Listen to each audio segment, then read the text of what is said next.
Hey, this is Hayden Gillum. Thanks for watching MotoAmerica on YouTube. Make sure to like and subscribe.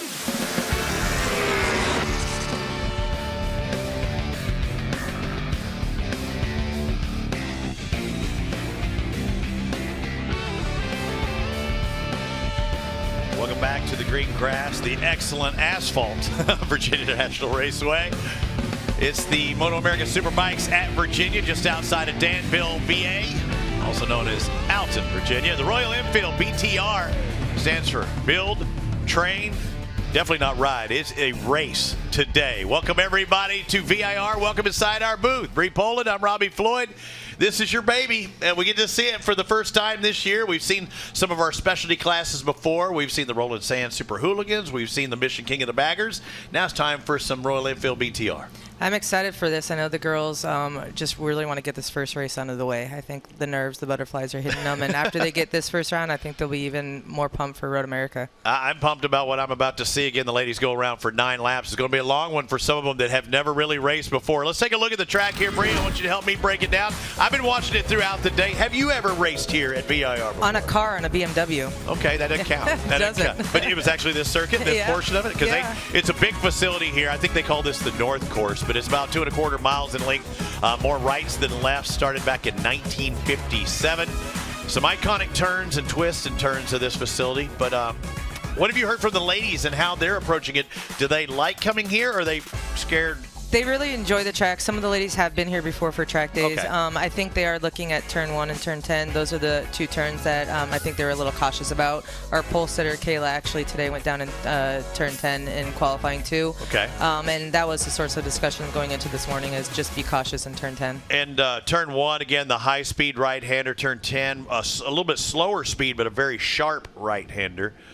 All right, let's take a look at our starting grid. Again, I might butcher some names some of the first times, but Kaylee. Yeah, Kaylee. My wife's name's Kayla, so that's where it keeps coming out, yeah.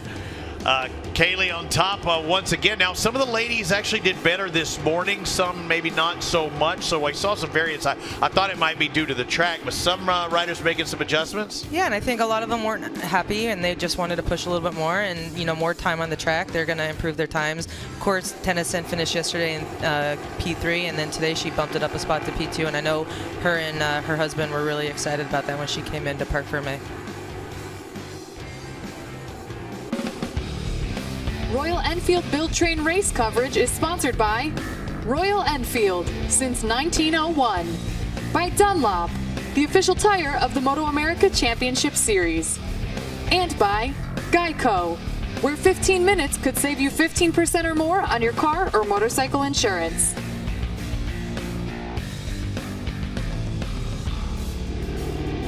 Green flag, this is their little warm-up lap and a little preparation for what we're going to be seeing here in just a little bit, as I only saw 14 riders line up, but didn't 15 sign up?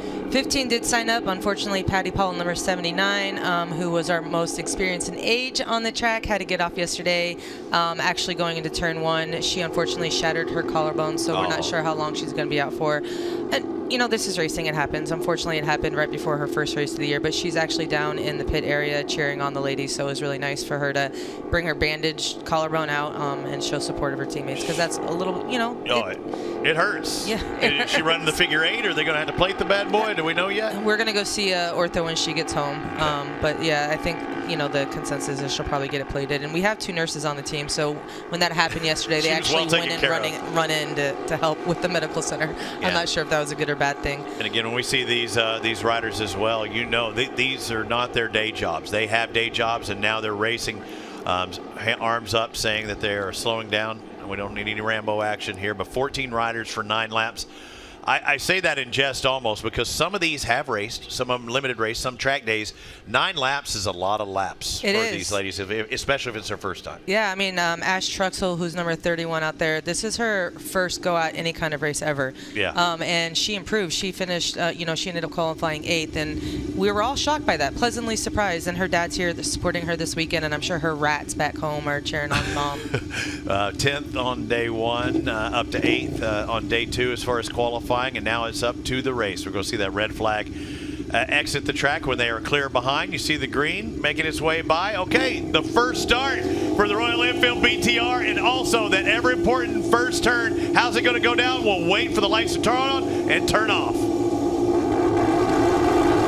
like Cora's a little slow off to the start there. Almost, maybe a little early. Thought I saw a little premature evacuation there for the 95, and she had to back off just a little bit. You know, it's nice to see Jessica Martin out there. I know she had some, she had actually an engine problem yesterday, and she had to sit out the rest of Q1. So we had 3 of the mechanics putting a bike back together, and there she is running in second already. So it's nice to see her have that confidence back on the bike. Crystal Lloyd, one to watch for. I could already see the racemanship going on with her. And this is a portion of the course, especially that first lap, kind of get your feels together. But if you're going to make some passes, do it right now. You see the 55 of Chloe Peterson even trying to dive underneath. You know, and the ladies do not want Kaylee to get away, so they want to try to get up, you know, to the front as fast as possible and try to reel her in.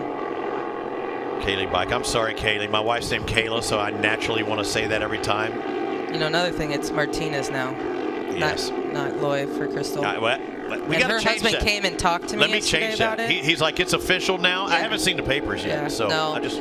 They said we had to wait until after this round to submit the new name, but I know he's listening to this broadcast right now, and he'll have a conversation with me. We will make sure of that. So watch out for the 25, Miss Martinez. You know, another thing is yesterday, Jenny Chancellor knew she had a lot more in her after Q1, so she had, you know, a whole bunch of, studying to do last night. She came up to this morning before Q2, and she said, I really need to improve on my times, and she did, and, you know, she qualified more on the grid, higher up on the grid than she, you know, ended up yesterday. Everyone improved their times, and something really nice was seeing how consistent Alyssa Bridges was. And coming in hot, as you see, even all the way to 4th place, Chloe Peterson. The gold bikes, everybody, each one of these ladies got to design the bike and work on the bike that they have. And you see these cafe style racers out there getting in a tuck, got a good windscreen to get behind, but it's just a different world, because even in the, you know, the other MotoAmerica races, a nice move on the inside. Jessica Martin. She's trying to block Crystal from getting past her. Yeah, that was a really good move, and able to hold on to that position. Crystal trying to make them down. We got a 3-way battle. And here's where the 55 went underneath earlier. She's going to do it again. I think Chloe's just going to sit back, and, you know, she was doing that during Q1 or Q2. She was trying to figure out the best lines to pass or where to pass, and she's meticulous. At that particular point, she wanted to go underneath, but it kind of choked her down just a little bit. She almost probably needed to get wider, so she could have dove underneath and try and take advantage of that. But again, some of the racemanship they're learning, and they've got plenty of laps to figure it out. 8 more to go, or about 7.5 more laps remaining. And this is the first time all 15 of them are racing together. Yeah. So they're still trying to figure out, you know, who's safe, how safe, when it's safe. You know, as much as this is a race, it's still learning. Is it safe? I'm like, what are you talking about? We're racing out here. I mean, have you not seen the people go down already today? We don't talk about that. If it were safe, everybody'd be doing it. It takes a select, and it is a gutsy sport. I give it that.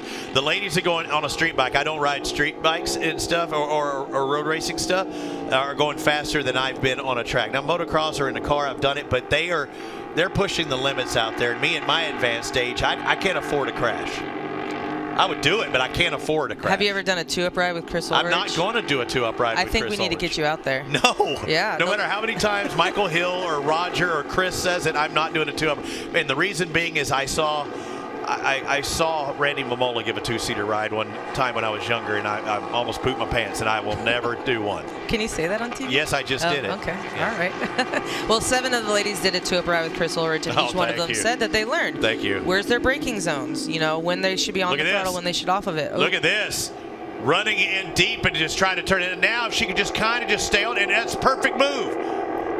Look at Cora. She's caught back up to the group. Chloe needs to swing a little bit wider because she keeps going underneath here. If she was a little wider, I think she might be able to. But again, once again, the 23 of Jessica Martin kind of run that middle of the road approach. Yeah, and she knows how to block. Mama Bear knows how to block. That's exactly what she was doing. She's going to use that to her advantage. And just when I say the 55 needs to go out to end, you've got somebody trying to dive underneath her, and Cora Tennyson, who had the fastest lap of the race that last time around. Cora's hungry. She got a pretty bad start, and she was really excited about qualifying in second, and I think she's a little upset with herself with how she came off the line. Well, they didn't want to let Kaylee get away, and she's really not. I mean, early on here with 6.5 laps to go, she had about a second advantage that first or that second time around. That's not a ton. It's a little different than what we saw last year. It is, and that's what I wanted this year. I wanted more racing, and I think we've already got it. You know, the first couple laps in of the season. So last year, CJ Lucas won all 3 races. You saw a very consistent run, both by Becky Goebel and Trisha Dahl as well. Oh, another good run. Again, there's turn 10 you were talking about. Yep, you know, I think that's Kaylee's tough spot. Obviously, she had to get off in Q1 this morning, so she might even be backing off a little bit up there. But she's still holding the ladies off, and I know that was one of Jessica's strongest. So I know Cora Tison had that fastest lap. I know Roger Hayden somewhere around this track looking at that 95 charging through the field going, come on, Cletus, you can do this. He's actually sitting behind us stuffing his face with food. Good run. Hey, I don't know about gearing. Somebody's got more gear than the other. I think they're all on 38 or 39. Then somebody forgot to add the extra bit of grip there, because it sure looked like Crystal Martinez smoked Jessica Martin on the straightaway, and the draft's only going to give you so much. One less tooth might give you that little extra. Definitely. We'll have to go back and check. You go back. They might have been telling you one thing, and as long as they're in control of their destiny, that was a ghost ride, and we might even be able to re-rack that and look and just see the advantage they had coming down that straightaway. No, it's really nice to see Chloe up there. I know she's someone that's constantly tinkering on her bike and trying to make constant improvements. A little bit of chatter. Now watch this. Coming down the straight, it's already too gone. It's already too far gone. That was coming into the turn. We do see Chloe Peterson, though, trying to make that outside work and running it in there. Chloe Peterson last time around was in 4th place on the 55. The gold Royal Enfield. You don't even have to worry about bike manufacturer. They're all on Royal Enfields, and this particular model, they're all on the same model. Yeah, the Royal Enfield Continental GT 650 Twin. We released it, 3.5-4 years ago, and it's been a great platform to get people into the world of motorsports. And as you know, we also have a couple flat track teams, both in the pro class and with BTR, and the platform is a really good platform to build on. Yeah, you're a former road racer. Do you make some runs out there in the dirt track? No, a I'm time a or two? track day person. I used to run and manage a team in road racing. Don't lie to me. I've raced around on a 250, and that's the extent of my road racing. I would say I have more experience on the flat track side, but the road racing side is where my heart's always been at. But are you going, when you're doing the BTR stuff with the dirt track stuff, do you actually go get to make some laps? I do not want to. Okay, just checking. Just checking. Hey, so we're in the same boat. They're in the same boat. At least I've done it. I can check it off and say, been there, done that. All right, I see the way you are. Next time we meet, I want a different story out of you. Okay, Cora Tennyson driving around that outside of the 55. Chloe Peterson drops back a spot. Again, you're seeing the varying lines too. Who is that just in front? Crystal Martinez might have been a little bit lower line. Yeah, it definitely looked like Cora and Chloe were a little bit wider on that. There's some middle of the road riding by Cora that time too, the 95. The leader just out of your picture. Crystal Martinez, and there you go. Crystal Martinez opens the door. Somebody's knocking, so you're going to come in. It looks like Cora got a jump start penalty, unfortunately. Oh, I told you it was premature. It was. We saw a little movement in that box. And that's what happens when you're on the line like that. You have to stay still, and we'll see if we can re-rack and show, because I thought I saw some early movement, and when you do that, what happens? And then she missed the start because she knew she'd already screwed up. You know what I'm most thankful for? The fact that she moved and the girls behind her didn't. And sometimes that does happen. That's true. One of the biggest worries I had going into this first race was the starts. So we are saying who got the jump start? Tennyson? Yep, number 95. And she's worked her way back up, and well, I guess you learn, right? Did we find it? Did they assess the penalty on the bottom? Okay, jump start penalty. I look over to my rules official, what it could possibly be. The other 95, what would it be for the jump penalty? They're going a few seconds value of whatever. So she needs to get out in front of these ladies and pull away, so it won't make a difference. So question, and this is something that I might not. Does she know that she has this penalty right now? Is there going to know? So she'll find out when she gets off. The board coming across. Yeah. Okay, so maybe that'll just make her a little bit hungrier. Usually they'll have it up on the top, but yeah, and nor does she even look over. Yeah, I mean, I know that she wasn't watching us when we were watching on the front earlier, so I'm not sure, but ooh. Yeah, she likes running it in there, and she does pretty good, but every time to Crystal Martinez, she's able to shut it down and take that inside line. She can't go underneath her. Cora is one of our most aggressive riders, and I think again with the compilation of like the start and not getting where she wanted to do off the line, I think she's gonna try her best to get in front of Crystal. Yeah, I think we actually have Cora Tennyson on the start or a total start. Sometimes you get some of that clutch creep too if you're not used to doing start. This is the very beginning of the race when they're all on the starting line in this Royal Enfield BTR. Look at the rider in the middle. The creep. Got to get on. Yeah. And then she lost her footing. And she's not the tallest of riders too, and both of them are back behind her, which makes her even shorter. Even in motocross, you learn to keep them in front because you're at your longest there if you need it. But, she's probably going to get me for saying this, but when we had our test day at Barber, she actually dropped her bike coming in because she is a shorter rider and the bike is a little bit taller. So, maybe that's something that we're going to have to work on. She'll learn there too, but you saw when she was starting just how far her feet were in back. She almost had to let it creep just to keep the bike up. Yeah, just to keep the bike up. That would have been the worst if she would have dumped it just because, again, she can't do anything about her height. Knock on wood. She cannot do anything about her height. She can't, but sometimes you just got to figure out how to make it work for you. I remember Roger when he had to start with starting blocks on his 95. It looks like something happened, and here's a pass for the lead. So what was happening with Kaylee Buck as she had about a full second or so, and then it dropped down to a half a second that last time, and we've known Crystal Martinez as well as the 95 of Cora Tennyson to dive in, and they both take advantage going into turn 7. That was their goal, is to not let Kaylee get away and to pass her if they had the opportunity, so they both took up on it. I'm not sure Kaylee's not just wanting to see what it's like racing. You get out there in front and you don't see anybody. I want to see what it's like to race with these ladies. I think she's going to look for a place or two. She is, and she's not afraid of passing in some difficult spots. So. But then again, if you're being smooth the entire race and then you start pushing where you haven't pushed before, that might cost Kaylee as well. We'll see. Well, it looks like Cora listened to us while we were up there speaking, and she got in front, so hopefully her penalty won't affect her too bad. I'm telling you, Roger Hayden's going, that's the 95, that's what we do. She was really excited about, she's from a small town in Kentucky. Her and her husband both live there still, and I asked her, I was like, why did you choose his number? Hey, and if she checks out, I'm curious to see what that penalty, I might actually see if we can get with race control if we know it ahead of time. Cora's down. Oh. She got thrown hard and big. Oh man, big hopefully crash. At least she's sitting up. She's giving a thumbs up. That's good. Man, she's just not having the best race, obviously. Man. And having the presence of mind to let everybody know Cora Tennyson is going to have a little hitch in her giddy up. And that's the feel of just being out in front and trying to check out. And the same thing we said, if we know that she was assessed a penalty, a time penalty, she might be trying to push for that time. Yeah, definitely. Let's take a look at the crash. Out of this right-hand turn, the back end just want to step around, and it catches. That's a high side. Sure is. And there's no getting out of that. And then you're just trying to keep everything together. And happening right in front of Crystal Martinez and staying out of that, and Kaylee bike, and that is a massive tumble, and she comes up with thumbs up. I got to give it to her. I mean, oh man, I can't tell you how many times, even at this track, I've seen riders crash hard and stay down, go, I'm hit, and she didn't. The second she popped up, she was thumbs up. Yeah, she just wanted to let us know that she's okay. I mean, physically, mentally, she might be beating herself up a little bit, but I mean, this is racing, and unfortunately, that kind of stuff happens. I wonder if Kaylee was experiencing kind of mechanical thing, or if it was what I said, if she was trying to want to get a little bit of a racing feel with these ladies, because she does look like she's been fast all week long, and for her to drop back.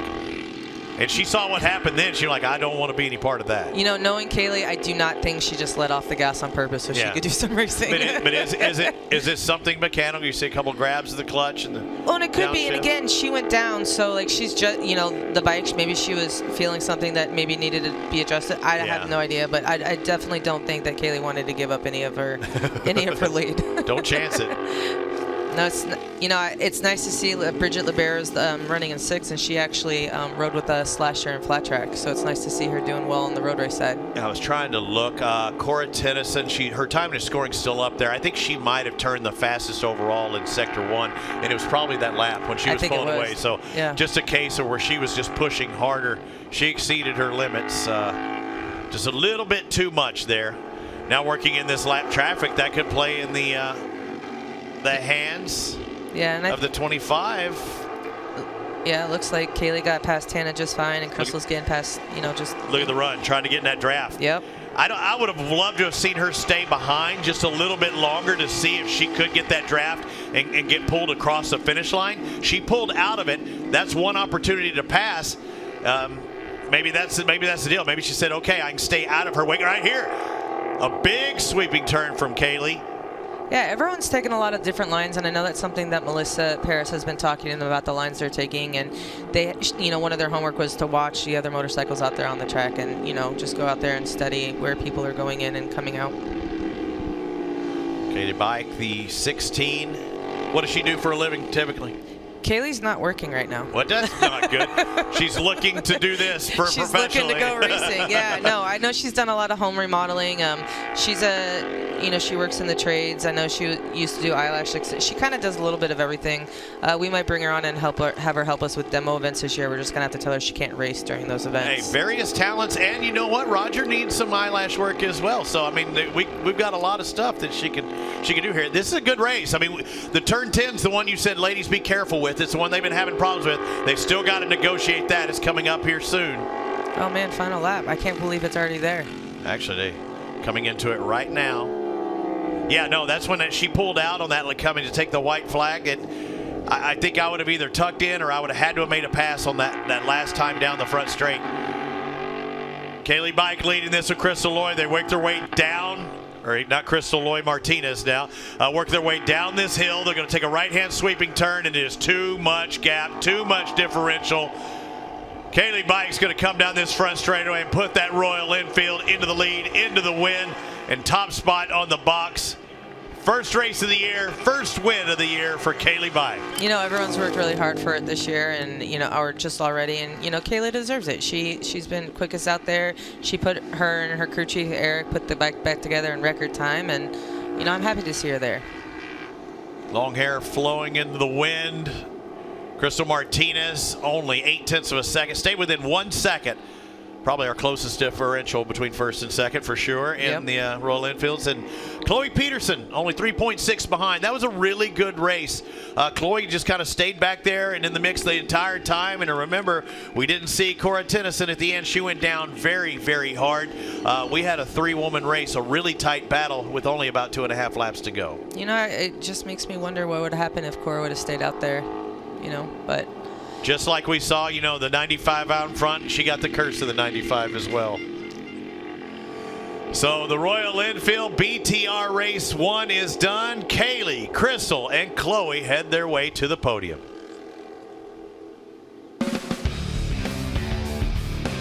Royal Enfield Build Train race coverage is sponsored by Royal Enfield since 1901, by Dunlop, the official tire of the MotoAmerica Championship Series, and by Geico, where 15 minutes could save you 15% or more on your car or motorcycle insurance.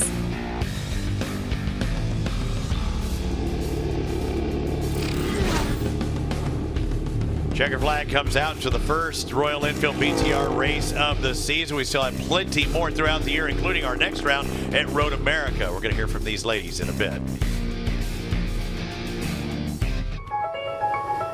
The all-new 2022 Suzuki Hayabusa.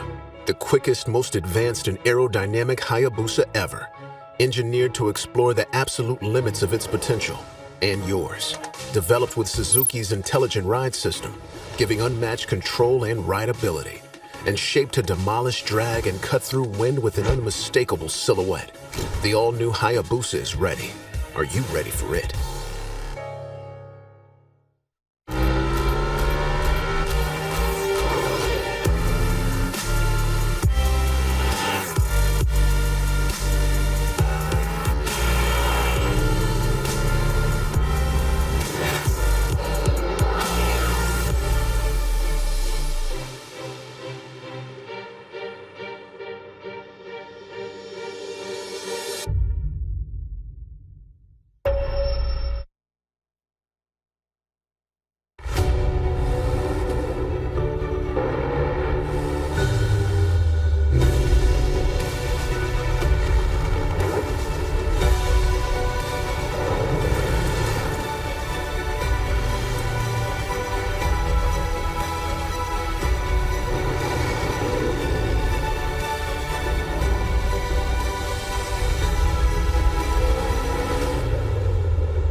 Royal Enfield Build, Train, Race are now complete. The first race of the season here at the MotoAmerica Superbikes at Virginia. Kaylee Bike on that Royal Enfield takes the victory, and she will have the points lead coming into our next stop at Road America in just a few weeks' time.